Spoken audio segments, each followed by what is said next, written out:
Well, shit. What are y'all doing? This is awful.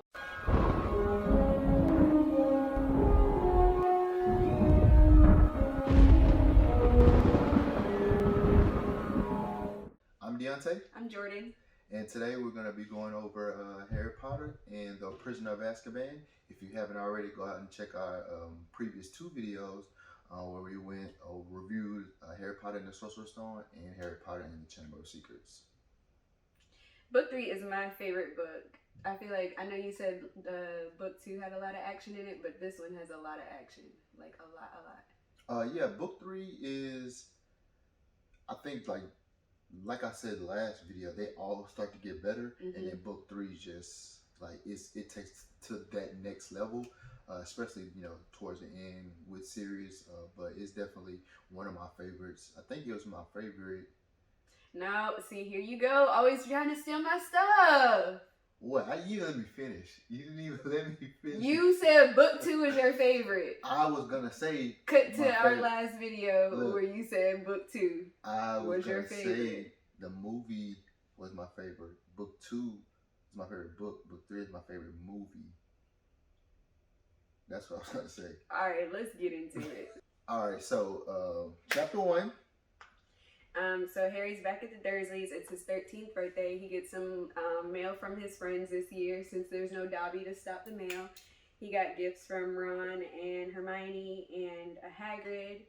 And then he also got a letter saying that he could go to Hogsmeade this year at school if he gets his permission slip signed. And so what he did was he asked Uncle Dursley to sign his permission slip. Well, they actually come to an agreement that if Harry behaves while Aunt Marge is there, then he'll sign his permission slip. But as we know, he was doing good. She was there a whole week, and he did so well. Yep. He stayed, and he was kind of feeling himself now that he's 13, because he was talking back to he was real snippy. This is sassy, right? That's what I'm saying. Something happened when you become a teenager, but he did good the whole trip until last night. Aunt Marge had to get drunk. She got drunk. Got the talking fly about his parents, which you can understand. Right, like you not just go sit there and talk about my mom and my dad, especially now that they're passed away. Who treats children like this? Like this these are the worst people. And Uncle Vernon doesn't have no remorse. He listened to all the stuff that Aunt Marge was saying about his parents, and still blames Harry. But you can tell. I think maybe not in the book but in the movie, you can tell that Uncle Vernon was kind of like he felt that she was going too far. Yeah, he told her to stop drinking, right? Yeah, I think he felt that she was going too far, or else he was just scared that Harry was gonna blow the whole operation. But I think he felt that she was going too far. Well, she got what was coming to her. Sure enough did. So blew up Aunt Marge, and he leaves the Dursley, packs his stuff up, and he was on his way out. Still bold. Still bold. Do you see him point that one at Uncle Vernon? He give a fuck. He gave no fuck. So now he's on his own. He had no plan. He's just like, I'm out of here. He didn't know where he was gonna go. Not mad you gotta be to storm out of the house with in the middle of the night with your whole trunk just dragging it down the street with a wine in your hand. And he got lucky because he accidentally, remember, he tripped and put his wand out, and that's how the night bus showed up. Because if that had not happened, who knows where he would have been? Well, Sirius would have showed up. I don't know why. True, because he saw the shadow. He saw the dog. Well, he saw a shadow, but he didn't know it was Sirius. But and then when Stan in the movie, when Stan came up, he was like, "What you on the ground for?" I fell over. What you fall over for? Like, how can you answer that? It's the middle of the night. This man is pissed, and then here comes this clown. Let me on the bus, man. Are you gonna take me somewhere though? That's all that talking. So he gets on the night bus. They take him. He reads about Sirius on the night bus. Oh yeah, we forgot to talk about Sirius. Them seeing Sirius on the news. Right. That's how major it was, because he made Muggle news. Right. They didn't say where he escaped from, but they said that it was just a prisoner that escaped because it's so big in the magical world that they had to share it with the Muggle world too, which was kind of cool to see how they connected the two worlds a little bit. And what we didn't know and we'll find out later, is how they're actually the relationship with the prime minister. Is that what it's called? And the minister of magic. You know how they go speak. No, I'm just saying, like, we see how they know about this stuff, because at first you're like, how do they know about Sirius? And then we find out how, because they actually do communicate. But so on the night bus, Harry reads more about Sirius. He discovers that he's been in Azkaban for the last 12 years. He killed 13 people in broad daylight. He blew one up, Peter Pettigrew, and left nothing but a finger behind. And he was allegedly a Voldemort follower. He thought he was next in line to get, according to them, he thought he was next in line to take Voldemort's spot after he fell. Right, and then he didn't, so they painted him out to be like outraged, and that's why he killed all these people. So he's been doing time in Azkaban for it. So then after that, Harry asks him to take him to Diagon Alley. There he sees Cornelius Fudge, and he thinks he's in trouble because he pointed at one at Uncle Vernon. Yeah, well, and he blew up on Mars. He thought he was going down, but right. then he started explaining real fast. He's like, I didn't do it on purpose. I didn't use magic on purpose. So it's like, I had. He's like, you're taken care of. We even got your school books and everything for you. Like, right, acting way too nice. Harry should have known something was up. Like, hey, y'all. Yeah, how did he not know? Like, he didn't catch on. He didn't catch on. He just thought it was his lucky day, I guess. Yeah, like they got him a room. Had him all set to just chill there until school started. Got all his books and everything. And then right before, was it the night before? Then everyone else showed up so they can go to the train. But Harry was there for longer. Obviously, in the book, he was there for like a week by himself. Was it a week or was it longer than a week? I think he was there a little bit longer. I can't remember the exact time, but I know he was long. He was there longer than what we see in the movie. But on the last day, everybody else comes. Hermione, Ron, and the whole Weasley family. Was it Hagrid there? No, Hagrid wasn't there. No, we don't see Hagrid until we get to his lesson. Oh, right. Or I don't think we see Hagrid. No, we see him at the welcoming. The dinner, the Great Hall. But so Harry's there, and Hermione she gets a cat, right? And they take Scabbers to the pet store or whatever, right, because he's sick. And while they're in there, Hermione sees this cat who attacks Scabbers, and then she still gets the cat anyway. And if you don't know what's happening in the story, that kind of makes her look like a really bad friend. Like, why would you get this cat that just attack my pet that I've had for so long? Right. And you can kind of see, like, you don't see it now, but you know that cat and mouse, I guess you would call it cat and mouse game between Crookshanks and Scabbers plays a bigger role than what we initially expect. As we think it's just cat and mouse, but it's really much bigger than that. Right. So I said it from book 2, like it was a full circle book, like stuff that they started off in the beginning made sense in the end, and they did a lot of that in this book too. So after they get Crookshanks, and later that night, Harry hears a conversation with Mr. and Mrs. Weasley about Sirius Black, and should they tell him, seeing how Harry is his own detective, and they know that he'd go searching for answers, and potentially put himself in harm's way.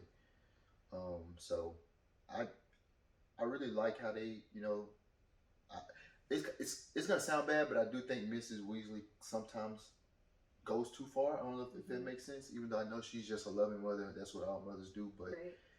I don't think, shielding him is always the best. Because if you I think that's where Dumbledore failed at sometimes. If you don't let someone know what they're in front of, they could potentially walk right into what you're trying to get them out of. So, right. or steer them away from. So, and he was gonna find out anyway when he got there. So why not just give him a little heads up before? Thank you. So that he knows what he's up against. Which is what I like what they did in the book when they had Mr. Weasley do it right before they got on the train. Which kind of makes him a bad husband because they just had this whole big argument, and she told her not to, and then he pulled him to the side, like, come here. Mr. Weasley don't give a fuck. I ain't supposed to tell you this, but he didn't give a fuck when he hooked up that flying car. He don't give a fuck now. He does what he wants. All right. So now they're on their way to the train station, being escorted in town cars by the Ministry of Magic. Right before they get on the train or at the train station, that's when Mr. Weasley pulls Harry to the side, gives him the lowdown about Black, and lets him know, hey man, don't go after this guy. He's coming for you, or he may be coming for you. Don't go looking for him. And Harry's like, why would I want to go looking for somebody who killed me? And so they get on the train, and they sit next to this kind of homeless-looking guy, which turns out to be Professor Lupin, the new Defense Against the Dark Arts teacher. Again, not Snape. And then that's when the train gets stopped by a group of Dementors, or one Dementor. I think it was a group, but one gets on the train, and it gets to their little cart, and Professor Lupin gets rid of the Dementor. Oh, I like the way they did the Dementor scene, the way they make you feel about how cold and sad they are. They fog up the windows, they ice up the windows, they make them come in slow motion. The movie did a real good job of like introducing you to Dementors for the first time. So then, after Harry passes out, Lupin gets the Dementor to go away. He gives him a piece of chocolate, tell him to help him feel better. They get to the school. They do the Great Hall. The what's it called? The feast. Whatever. Yeah. I forgot what it's called. But anyway, they do the feast. They introduce all the teachers. Dumbledore gives them a speech to let them know, don't fuck with the Dementors. Because they will be at school now. They're at school, and they don't care about who you are. They don't care about innocent or guilty. They're gonna come for you. So he gives them that warning, and then we find out Hagrid's gonna be a new teacher, and then I was so excited for him. Right, you just like when good stuff happens to good people, you just can't help but be happy for Hagrid. Because it's like all he's ever wanted. He stayed low the whole time being the groundskeeper, and now Harry did this thing for him to prove that he was innocent, and now he gets to be a teacher. All right, so now they're going back to their classes. They start off with Trelawney in divination, and she tells Harry that he has a death omen. She says that he's going to die this year, and then she says that his omen is a dog, and so he's believing it because he's already seen the dog the night that he got on the night bus. And then, so after they go to divination, they go to McGonagall's class, and she tells them that, Professor Trelawney predicts that someone would die every year, and no one does. So they kind of brush that to the side. The next class was Hagrid's first class. He teaches them about hippogriffs and lets Harry fly one. And then Malfoy, does Malfoy stuff, antagonizes the hippogriff and gets himself attacked. And then Hagrid has to take him to the hospital wing. And then so the friends actually go back to visit him later, and he's all drunk and crying because of how bad his first class went. Which makes me feel so bad for him because, it was actually, to start off with hippogriffs was probably not a good idea, but it would have been a good class if Malfoy just listened to him. It's like one of those big brain moves. It's like if you do it, you're a hero, but if you're bad, if it fails, then it's like you should have known better. Right, and of course Malfoy did it on purpose because he's really not that hurt. Right. He just wanted to get Hagrid in trouble. And it's like, you kind of feel bad for Hagrid because he's always in those things. Right, he finds himself in those craziest situations. Yeah, it's like, and he's innocent, but so now he's drunk. He thinks that he's gonna get fired. They try to cheer him up, but they can't really, of course. Yeah, which I thought he was gonna get fired too, but he did let a hippogriff almost attack a child. So no, he didn't. He told them how to ride them, and Malfoy didn't listen. Okay, if that's what you read. I'm on Hagrid's side. So then next they go to Snape's class, and Snape is not letting up on Harry at all. He makes him help Malfoy since Malfoy's arm is broken. He makes him help him with all his potions. Him and Ron have to help, and Malfoy just is laughing about it. They were making that shrinking potion, and so Harry and Ron had to help Malfoy chop up his ingredients, and then after potion class, they go to Lupin's class, and then Lupin teaches them about the Boggart. They teach them how to defeat the Boggart, and then right before Harry is next in line to fight his fear. Lupin steps in front of it, and then it changes into what his fear is, and then we all think that it's a crystal ball. And Harry's feeling really upset because he's like, dang, it was just one little Dementor and I just passed out one time and now you ain't gonna let me do nothing. Hey, remember Malfoy said, "Hey Potter, is it true that you fainted?" So Halloween is coming. Everyone can go to Hogsmeade. Everyone except Harry because he didn't get his permission slip signed. So while everyone else is in Hogsmeade, he goes to talk to Lupin, and he wants to know why Lupin didn't let him fight his boggart. So Lupin tells him that he thought that Harry would fear Lord Voldemort, and he didn't want Lord Voldemort popping up in his class. So that's why he let him know, why he let him fight his boggart. During their little conversation, Snape actually comes and brings him a potion for Lupin to take. After that, they have the Halloween feast, and then the Gryffindors try to go back to their Gryffindor common room, but they can't because the fat lady picture is torn, and so Peeves actually tells them that Black tried to get into the common room, and the fat lady tells him he attacked her, and she hid, and so. So now everybody has to sleep in the hallway where the prefects can watch because they know that Sirius Black has gotten into Hogwarts now. And Snape says that Black had to have inside help, so he's kind of taking shots at Lupin. He doesn't trust Lupin, which it's hard to tell at this point if he's just hating because this is yet another person who took the job he wants. They take the jobs! But he's basically saying that he thinks Lupin has been helping Sirius Black. And so then it just so happens that Lupin gets sick right around this time, so he can't teach his class, so Snape teaches defense against the dark arts. And so when Snape gives them a lesson about werewolves, and this is when we kind of see we can't see it, but Hermione is coming in and out. She's just there all of a sudden. One minute she's not, and then the next minute she's there. But and then Snape kind of gets on her ass and calls her an insufferable know-it-all, which he was kind of right just for a little bit. So he gives them the.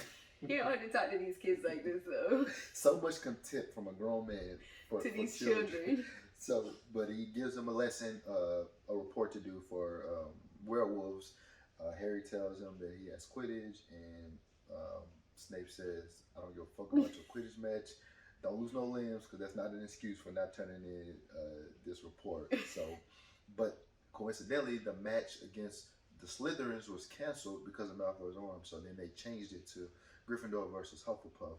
And then during the match, Harry sees the Grim, and then he sees about 100 Dementors, falls off his broom.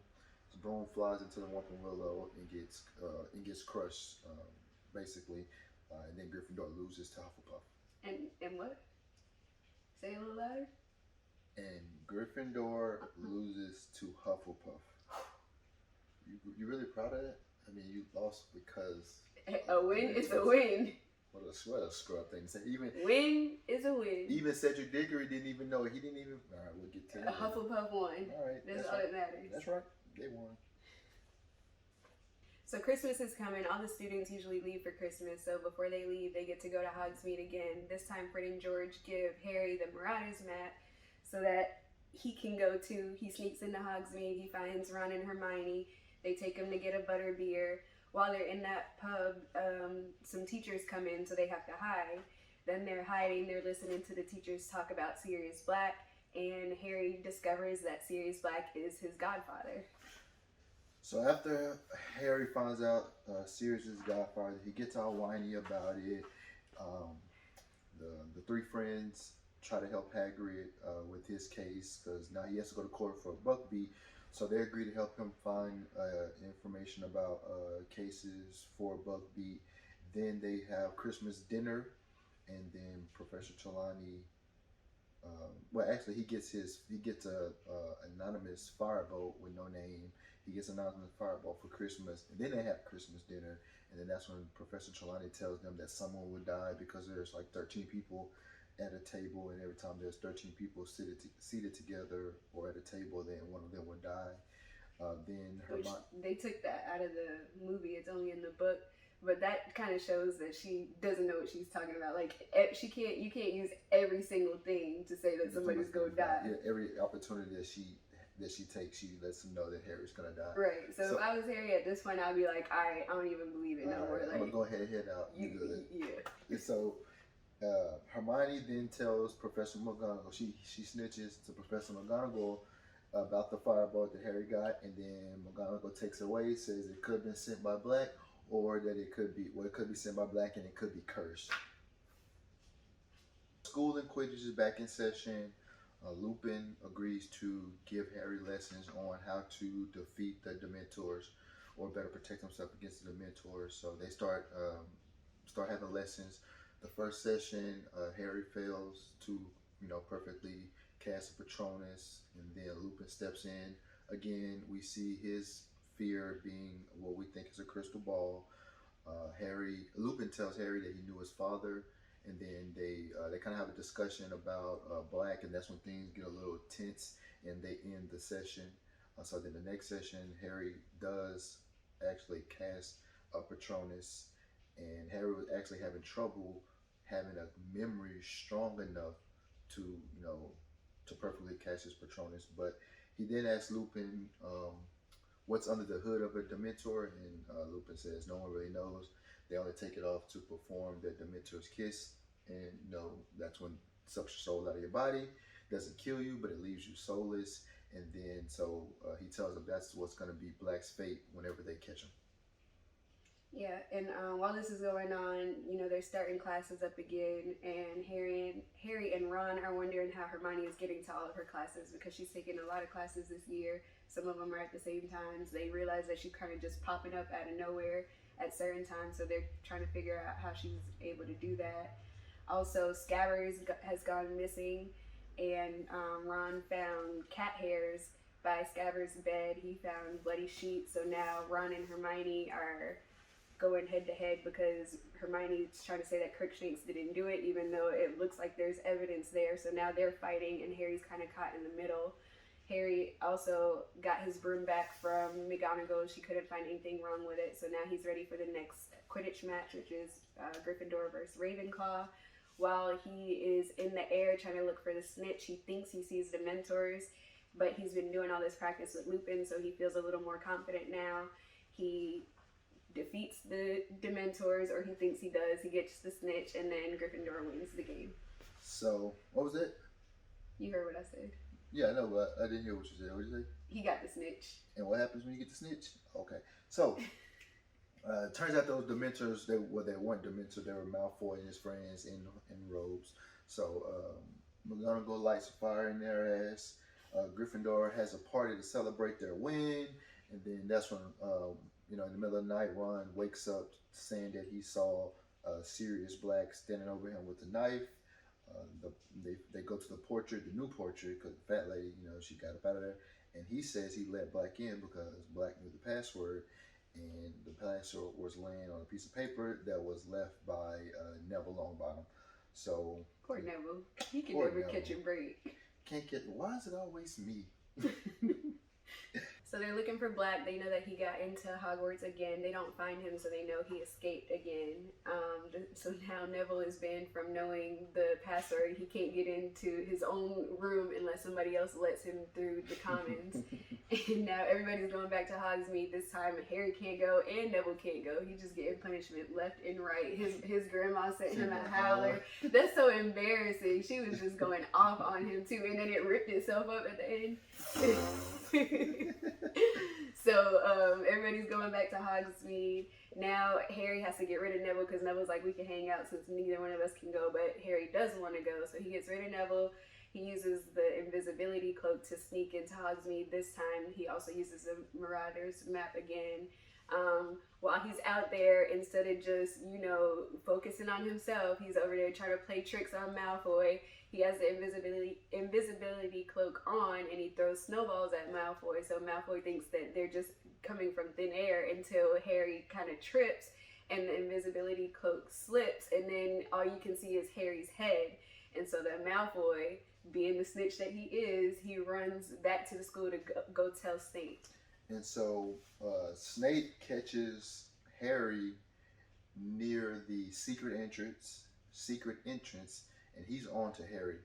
He knows something up, so they go back to his office, and then Snape kind of tells Harry a little bit of what happened between him and his father. He lets him know James was no hero because part of the reason why he saved me is he was the reason why I was there in the first place. So he's no hero. But didn't the story come out that Snape was being nosy? Exactly. So it's still like your you fault. Put yourself in this position. Yeah, you were being nosy. And it wasn't James that played the trick. It was serious, wasn't it? Yeah. It was serious. Yeah. So they go through that, and then Snape makes Harry take out his pockets, and that's when he finds the map. And this is the part where people get confused if they haven't read the book, and then they see the movie, and then they see the scene where Harry sees Peter on the map, and then Snape gets the map and all this. But as you see in the book, that didn't happen. Like Harry never saw Peter on the map because at that point he was gone. He right. had escaped, or Scabbers attacked him or whatever. So Professor Lupin. So Snape can't get the map to work. He calls in Professor Lupin. Professor Lupin comes in out of the fireplace. He knows what it is, but he doesn't let Snape in on it. He takes the map and he lets Harry know that he's very disappointed in him because that map could have led Sirius Black right to him, and then although his parents would have basically died for nothing because he's out here being careless, which is true. Harry was very reckless. And what did they tell this boy? They told him to be careful, don't be out, and he does it anyway, just hard-headed. Just hard-headed. And then they get word that Hagrid lost his trial with Buckbeak. So Hermione's really upset about that because she was the only one out of the friends who even helped Hagrid. Even though all three of them, they could care less. They said they're all gonna help Hagrid, but the only person that was actually doing it was Hermione. Right. So she's really upset. Ron actually comes around and he consoles her. They make up. She apologizes for what Scabbers seemingly has done, and they tell Hagrid that he can make an appeal. He's like, no, it's no use. So then Malfoy snickers about the whole situation because it's basically his fault to begin with. Like he knew he probably didn't know it was going to go this far, but he knew that he was going to get Hagrid in trouble. That was his motive. He was trying to get Hagrid fired. Right. He was like, he hopes that Big Oaf gets fired and stuff. So of course, I think it was his nature. Hermione is just fired up at this point. She smacks him. And not only that, but she gets snippy with her professors too. Like at this point, she can't keep up with her schedule. She's probably like losing a lot of sleep and stuff. So she's real snippy, missing her classes. So then they're in Trelawney's class and they're talking about crystal balls. And then Hermione says, this is all a joke. She had enough of that shit. She said, this is so stupid. And she just quit. She's like, I'm not coming back. I'm good. I'm out. So after Hermione leaves, she storms out of class. Now it's time for end of the year exams, and then Professor Trelawney, everyone had to do theirs individually, and then Harry happens to be the last one. So during his exam, he just makes a prediction. So Harry was making a prediction. He was just guessing. He got it. He assembly passed, and then she has like a prediction, or like she was being possessed, and she lets him know that Black will come back midnight. Black will be coming back tonight at midnight. And then that's when things start to get a little bit more interesting in the story. So we know now Buckbeak's fate is that he has to be slaughtered, and the three friends go visit Hagrid to try to console him. While they're there, they see Scabbers. He's been hiding in one of Hagrid's cupboards. So Ron gets him back. He's holding him. Then Cornelius Fudge comes with an executioner to kill Buckbeak. So their friends have to sneak out of Hagrid's hut. And they're going back towards the school. While they're going back towards the school, Scabbers escapes out of Ron's arms, so he goes to chase after him, and then they see the Grim again, and he comes and drags Ron into the Whomping Willow. So Ron breaks his leg by being dragged in by the Grim. Harry and Hermione chase after him. They get their ass kicked by the Whomping Willow. Eventually, they get past it. They go inside. It leads to a passageway to a old dark dusty room, which leads to the Shrieking Shack. They get inside the Shrieking Shack, and then they go in there, and then they see Ron, and then Ron goes, "It's a trap!" And so they see that they find out that Sirius Black is actually the Grim. He's a dog. He's an animagus, and he can turn into an animal. So at this point, Lupin comes in. He had the Marauders map, so he saw the names of who was going to the Shrieking Shack. So he comes in and he hugs Sirius. And at this point, Harry, Hermione, and Ron are like outraged because now they're thinking that Lupin has been letting Sirius Black into school all this time. At this point, they still think that Sirius Black was a Voldemort follower, so now they probably think Lupin was a Voldemort follower. And not only that, they like these kids' trust in adults have to be it had to be shaken because their first defense against the dark arts teacher was working with Voldemort, right? And now they think this guy is like, dang, we can't catch a like, break. Who keeps letting y'all in here? I wonder why you know how to defend the dark arts because y'all do the dark arts. Like imagine.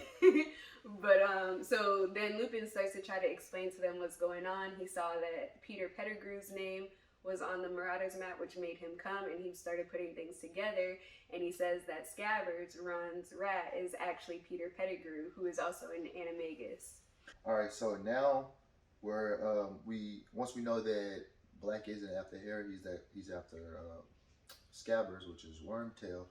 We get a backstory to kind of connect all of those guys together. So we learned that the writers of the Marauders rap, Mooney, Wormtail, Padfoot, and Prongs, are actually Sirius, James, Wormtail, and Peter Pettigrew and Sirius Black, right? Yes. Or Professor Lupin. There you go. Lupin, Black, Pettigrew, and James. Yes. So Lupin was bit as a kid, and that's why he's a werewolf. So when Dumbledore became headmaster, he helped Lupin by creating a Shrieking Shack for him to go and transform so he wouldn't hurt anyone. He actually planted the Whomping Willow in front of the Shrieking Shack so no one else can get inside while he was transforming to hurt anyone. So the three friends decided to help him out by turning into animals themselves illegally, but they all learned how to become animagus, whichever one it is. I don't know. So when they become real good friends, they run about the castle as animals, and then they learn it better than anybody else. That's how they created the map. Okay, yeah, exactly. That's how they create the map because they got real good at roaming through Hogsmeade and Hogwarts. So then they decided to play Black. So Snape, he was suspicious, and so he was wondering what is Lupin doing, every full moon when he transforms. So Black told him to go follow him, and yeah, he did. Almost getting himself killed, but James stopped him, saved him. So we find out what Snape was referring to earlier in the book by saying it was their fault that he was almost killed anyway. His fault. Yeah, their fault, right? Like, okay. So nobody tells you he knows you. Exactly. So that's where Snape's kind of hatred for those group of people, for those four come in there. And then while Lupin is telling this story, Snape has the invisibility cloak on, and he sneaks into the Shrieking Shack, and he busts up in the door like, everybody get on the ground. This chapter, I don't know why they took it out the movies, because if you watched our first video, we said that I watched all the movies first before we started reading the books, and this movie was so confusing to me because they don't explain all of this. Like, the book just gives you so much more information, and this chapter to me was just so intriguing. Like, I feel like I had chills when Snape walked through the door, like after they would, because it was, like I was picturing it in my head, and it was kind of calm, and they were telling this backstory, and then in comes Snape. Bust up in the door. And this chapter was so good, I actually read it twice, like back to back. I stopped it, and then I turned the book back, and I had to read the whole chapter over again.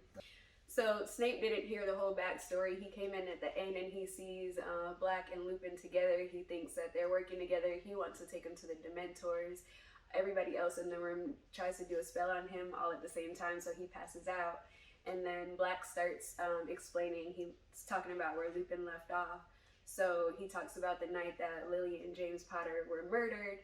He says that he was supposed to be their secret keeper, but then at the very last minute, he convinced Peter Pettigrew to be their secret keeper because he thought it would throw Lord Voldemort off.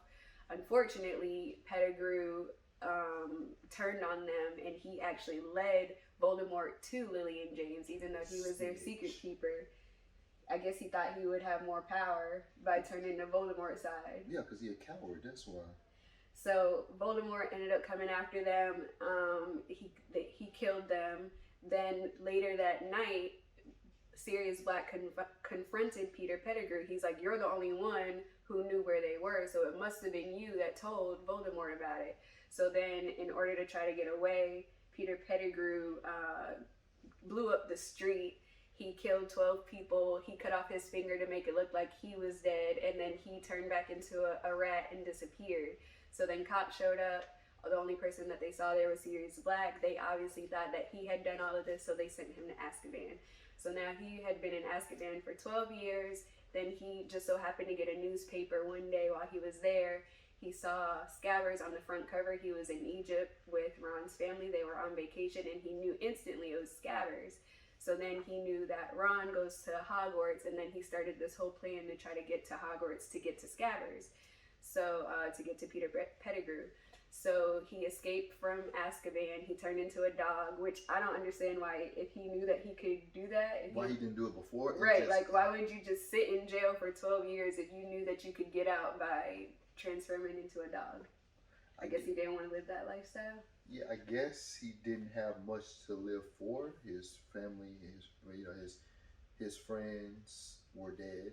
Right, and nobody believed him. Nobody believed him. Everybody thought it was him. So it would be practically pointless for him to try to explain it because he had no evidence. Yeah, and so that's true. No, I mean, he could have just escaped and just lived the life of hiding and stuff, but I guess that's not what he wanted. Right.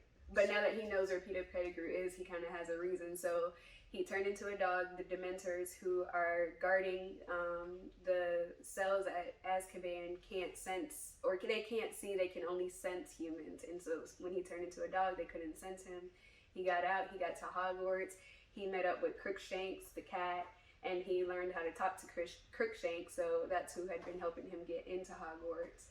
And so once he got into Hogwarts, once he, finished explaining his story, everyone was, they believed him. Pettigrew, obviously, they turned him back into a human, and so they realized that what he's saying was true.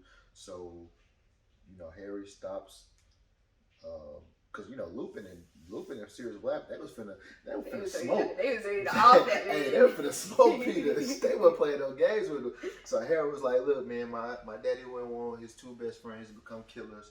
So he told Peter, "Get off me, get your ass out." So they're taking them all. They're all going back to the castle, and Harry and Sirius have a one-on-one. They asked him to come live with them, and so that was a plan. And you could feel joy for Harry, and then right on cue, J.K. Rowling comes right in to snatch that shit away. Every little bit of joy Harry gets, J.K. Rowling was like, she don't let him have nothing. And they can't have nothing. So right on cue, a full moon just so happens to be on a full moon. Lupin turns into a werewolf, attacks him. All hell break loose. Harry goes to he hears Black whimpering because he turned back into a dog to help fight Lupin, and so him and Hermione go after Sirius because Ron obviously can't go because his leg was broken.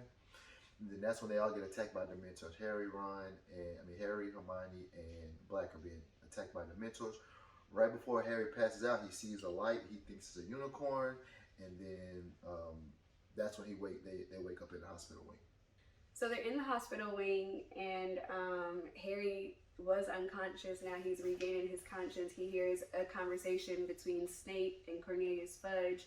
Snape is trying to tell that Sirius Black put a spell on Ron, Harry, and Hermione and convince them that he's innocent. Then Harry and Hermione try to tell Fudge Black is innocent. He didn't put a spell on them.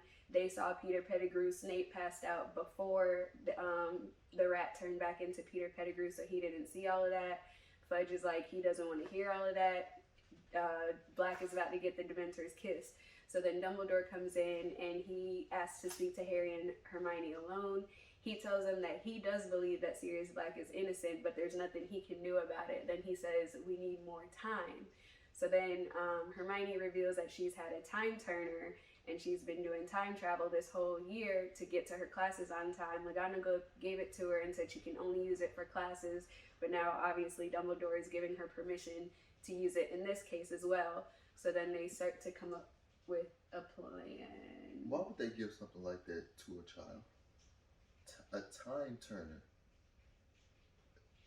time so she can go to class, take more classes. Right. Why not just... Just take the amount of classes that you can. She's such an overachiever. Like, no, like, think about it. Like, she can mess up the whole fabric of everything with a time, and they just, just as long as you promise not to. Of course she would say. Yeah, of course. But this is how Voldemort. This is something that Voldemort would do to destroy the world. Just giving out time turners to people and just for class. Like, it's not even a good excuse to give somebody a time turner to save a life. That's what you need a time turner for. And not only that, but McGonagall should have been checking on her. Like, she's the one who gave it to her, so she should have been held responsible to make sure that she was doing okay with it. Because clearly she was not. She was snapping on people. She wasn't getting places on time. Like, at that point, McGonagall should have took it back and be like, you know what, we tried it ain't working, give my shit back. But of course she needed it to get to this part of the story. So they go back, she goes back 3 hours. They have 2 jobs now. They got to save 2 lives. So they go back to Hagrid's hut. The first thing they're gonna save is Buckbeak. So they wait until the executioner and Fudge see Buckbeak before they, and this is like this is the time travel that they explain it here is done, in my opinion, perfectly. Time travel does not make sense to me, and we talk about this every single time we bring this story up. He has to re-explain it to me because it just does not make sense. So they go back in time, which means we're seeing, they take us through the stuff that we have already seen once, but we're just seeing it again from a different perspective. So the things that we're seeing isn't something new, it's just we're seeing the other end of it. So they go back in time, they wait for Fudge to see Buckbeak, and then when they see Buckbeak, they take Buckbeak with them. So then now they have to go wait for the all the events that happen with the Shrieking Shack and Lupin and Snape and the werewolf, and then so now they're back. And Hagrid was telling Hermione that he thinks he saw his dad, so he's pumped to see his dad again. You said Hagrid. I said Hagrid? Oh, my fault. Harry is thinking that he's going to see his dad again. So now it's the time for Hermione, Harry, and Black to be attacked by the Mentors, and they're waiting, and Harry finally realizes that it wasn't his dad, it was him.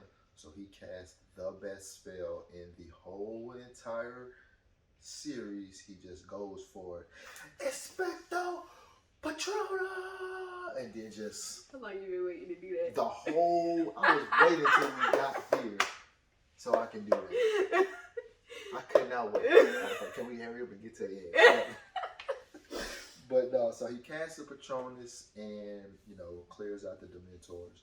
And now that they the Dementors are the Dementors don't kill him, they come and get Black. They take him to the prison that's at the top of the castle.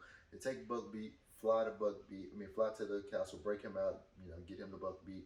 He leaves. They go back to the hospital wing right before their time kind of ends, because they had to be back where they were before their 3 hours in, because they weren't going to be able to get inside the hospital wing. So they would have basically vanished outside of the hospital wing, and people would have been like, wait, why are you outside here? How did you get on the outside of this locked door? Because remember, the doors are locked. So they made it back in time, and Ron kind of sees them go from like this spot to this spot, because they don't make it back exactly in time, but they do get back in time. First person ready to hate as soon as they get back. Snape was like, they did it, when they realized that. Oh yeah. And they couldn't prove it because that was like, so Dumbledore was like, how did they get? They was on this door was locked. Right. So Snape just always has to try to blame something on Harry. Man, just a hater. I mean, he was right though. But... Well, yeah, he was right, but he let his emotions get the best of him sometimes.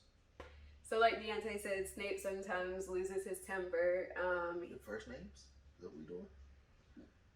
You want me to call you Bae? Alright, go ahead.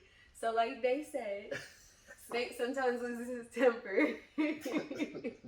And he's mad that Black got away, so now he's telling everybody in the school that Lupin is a werewolf, little snitch. so since he told that, Lupin decided he needed to resign. What a petty thing to do. Right. What a petty, It's probably just because he wanted that spot again. And again, he's not going to get it. This is how many 3 times that we know of that he's been rejected for this spot. But, so Lupin resigns, and then the semester is over. The 3 friends around Harry, Hermione pass all their classes, get ready to go back home. Hermione gives the time turner back. She realizes it was just too much for her to keep up with, so she gives it back. She's going to have a normal schedule next year when they come back. So they're going back on the train to go back home. Harry's sad because he thought that at this point Black would be... He thought Black would be free now. He thought they were going to prove that he was innocent, and he thought he was going to that quickly just go live with Black, and now he has to go back to the Dursleys, so he's kind of sad on the train. But while he's on the train, he gets owl posts from Black saying that he was the one who sent the firebolt to him. He also told him that he was watching him play. That's why he always saw the groom while he was during Quidditch matches, because Sirius liked to watch him play.